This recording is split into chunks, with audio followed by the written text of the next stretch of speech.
Oke, jadi selamat datang di channel Simat ya. Hari ini kita akan membahas topik yang namanya persamaan kuadrat ya. Nah, topik persamaan kuadrat ini one topik yang bisa kita anggap ini mudah ya, adik-adik ya. Karena nanti tidak banyak rumus yang mesti dihafalkan. Selain itu, rumusnya itu tidak terlalu susah. Dan topik persamaan kuadrat ini ya, ini wajib keluar di ujian nasional maupun di ujian PTN ya. Tapi nanti sebelum kita masuk lebih jauh di persamaan kuadrat ya, di sini nanti kita akan bahas sedikit teorinya ya, di mana nanti persamaan kuadrat ini dia memiliki yang namanya bentuk umum ya, memiliki yang namanya bentuk umum. Nah, jadi nanti bentuk umum ini mesti dipahami ya. Oke, nanti bentuk umumnya itu adalah ax kuadrat ditambah bx ditambah c ini sama dengan 0 ya. Jadi nanti yang mesti kita itu bentuknya itu adalah x kuadrat ditambah bx ditambah c sama dengan 0. Oke. Nanti di sini yang mesti kita pahami adalah di sini a-nya itu tidak boleh sama dengan 0 ya. Kenapa kalau a-nya 0? Nanti kalau seandainya kita ganti ini a-nya sama dengan 0 ya, dia sudah bentuknya bx ditambah c. Sudah persamaan linear ya. Berarti bukan lagi persamaan kuadrat. Dan kalau persamaan kuadrat itu pasti punya dua akar. Ya. Nanti ada x1 dan ada x2. Nah, namun kadang-kadang x1, x2 itu berlesama ya, sehingga nanti disebut dia mempunyai akar kembar, tapi itu pasti punya dua akar ya. Jadi apapun soal cerita persamaan kuadrat ya, yang mesti dipahami di sini adalah satu ya, yang pertama mesti kali dicari itu adalah berapa nilai x1 ditambah dengan x2 ya. Nanti yang kedua itu berapa nilai x1 dikali dengan x2 ya. Nanti untuk memperoleh x1 plus x2-nya ini, nanti yang kita gunakan rumusnya apa? Itu min B dibagi dengan A, ya. Kalau nanti dikali, itu C dibagi dengan A, ya. B itu siapa? B itu adalah koefisiensi X. Jadi, angka di depan X itu dianggap menjadi B, ya. Dan A itu siapa? Itu koefisien dari X kuadrat. Itu ya berarti angka di depan X kuadrat ini disebut dengan A. Yang disebut dengan C itu apa? Yang tidak memiliki X ya. Jadi apapun soal persamaan kuadrat yang pertama mesti adik-adik cari itu adalah berapa nilai X1 plus X2-nya dan berapa X1 kali X2-nya ya. Nanti kalau saya ada nanti diminta berapa selisih akar-akarnya ya. Kalau nanti diminta X1 dikurang X2 ya, itu rumusnya apa? Akar dari D dibagi dengan A ya, di mana D itu adalah diskriminan yang rumusnya apa? B kuadrat dikurang dengan 4A, 4AC. Ya, itu ya. Dan nanti mungkin ada juga rumus-rumus modifikasi dari persamaan kuadrat ini ya. Yang pertama nanti diminta itu yang sering dikeluarkan itu tentukan jumlah kuadrat akar ya. Ini Bapak singkat dengan jumlah kuadrat akar JKA. Ada juga nanti disebut dengan kuadrat jumlah akar ya. Ini berbeda ya, yang pertama jumlah kuadrat akar, yang kedua itu kuadrat jumlah akar. Dan yang ketiga itu berapa selisih kuadrat akar, dan yang keempat yaitu kuadrat selisih akar. Nah, memang bahasanya hampir-hampir sama ya, tapi nanti rumus yang kita gunakan itu berbeda ya. Jadi kalau nanti muncul soal seperti ini, nanti yang mesti adik baca dari yang belakang dulu, nanti dia akan maju ke depan ya. Jumlah kuadrat akar, berarti siapa yang terakhir? Akar-akar ya, berarti X1 dan X2. Baru K itu apa? Kuadrat, ya berarti kita kuadratkan masing-masing.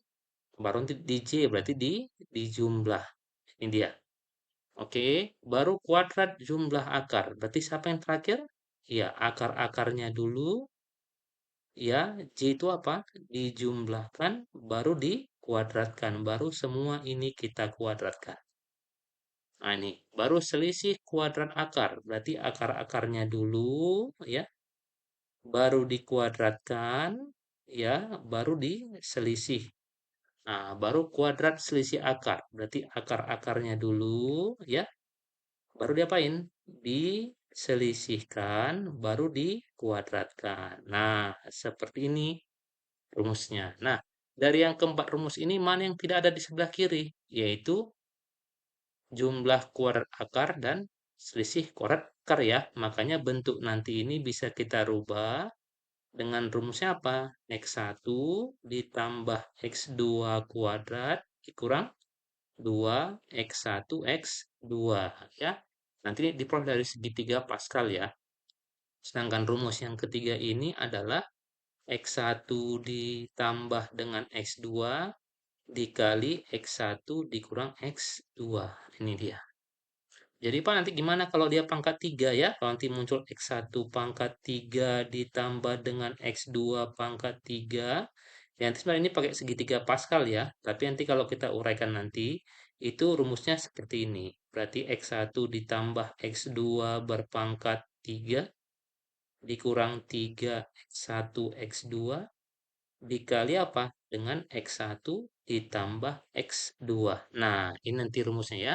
Jadi apapun soal persamaan kuadrat adik-adik, nanti mesti diubah ke bentuk X1 tambah X2-nya berapa, X1 kali X2-nya berapa. Nah, setelah kamu dapat dua ini, baru nanti lihat apa yang diketahui sebelumnya. Untuk yang selisih akar ini jarang digunakannya. Tapi kalaupun nanti muncul, nanti adik-adik tinggal gunakan rumus yang ini aja. Oke, yuk biar lebih paham kita rumus-rumusnya, kita kerjakan dulu soal yang sederhana dulu ya. Di sini apa? Ada persamaan kuadrat X kuadrat minus P plus 3X plus 8 sama dengan 0. Mempunyai akar-akar alfa dan beta. Nanti akar-akar ini nggak mesti X1 dan X2 ya. Boleh alfa beta, boleh PQ atau apa. Yang penting harus ada dua akarnya. Oke? Dan diketahui juga apa? Alfa sama dengan 2 beta. Nah, yang diminta tentukan nilai P yang memenuhinya berapa. Nih, ya berapa. Tadi Pak bilang gimana? Apapun soal persamaan kuadrat selalu diubah ke bentuk atau dicari dulu X1 plus X2-nya berapa dan X1 kali X2-nya berapa. Oke. Sekarang pertama, coba kita cari berapa nilai dari X1 ditambah dengan X2. Ya. Dari rumus apa? Min B dibagi dengan A. Itu ya. B itu siapa? B itu adalah angka di depan X atau koefisiensi X. Itu ya. Ini B-nya berarti apa? Ikut nggak minusnya? Ikut. Semua ikut minusnya ya. Minus ketemu minus. Jadi apa? Plus. Berarti ini nanti sama dengan ya. P plus 3 dibagi dengan berapa? A-nya? A itu angka di depan X pangkat 2. Berapa ini? 1. Ya, berarti dibagi 1 ya. Berarti hasilnya adalah P plus 3 ya. P plus 3. Yuk, yang kedua, tentukan berapa X1 dikali X2, yaitu apa? C per A. C-nya berapa adik-adik? C tadi apa? Yang nggak ada X-nya. Berarti apa itu? Iya benar, 8 ya. 8 dibagi A-nya berapa? 1. Hasilnya adalah 8. Benar. Oke. Nah, setelah kamu dapat X1 plus X2-nya berapa dan X1 ke X2-nya berapa, nah kita lihat lagi apa yang ketahui di soal. Alfa sama dengan 2 beta. Nah, ini sekarang tinggal kita pilih mau ke masukkan X1 plus X2 atau X1 kali X2. Namun, kalau kita masukkan ke X1 plus X2, kita masih punya variabel yang ditanya ya, P plus 3.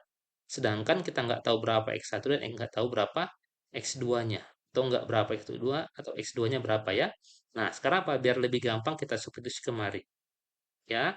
Tadi ini alfa, oh kita ganti alfa aja ya. Berarti alfa dikalikan dengan beta sama dengan 8. Ya, alfa sama dengan 2 beta. Berarti apa? Berarti 2 beta dikali beta sama dengan 8 ya. Berarti 2 beta kuadrat sama dengan 8 ya. Berarti beta kuadrat sama dengan 4. Berarti betanya adalah benar, plus minus 2. Berarti bisa positif 2 atau negatif 2. Ya. Berarti kalau betanya itu sama dengan 2. Ya. Kalau betanya sama dengan 2, oke. Berarti alfanya berapa?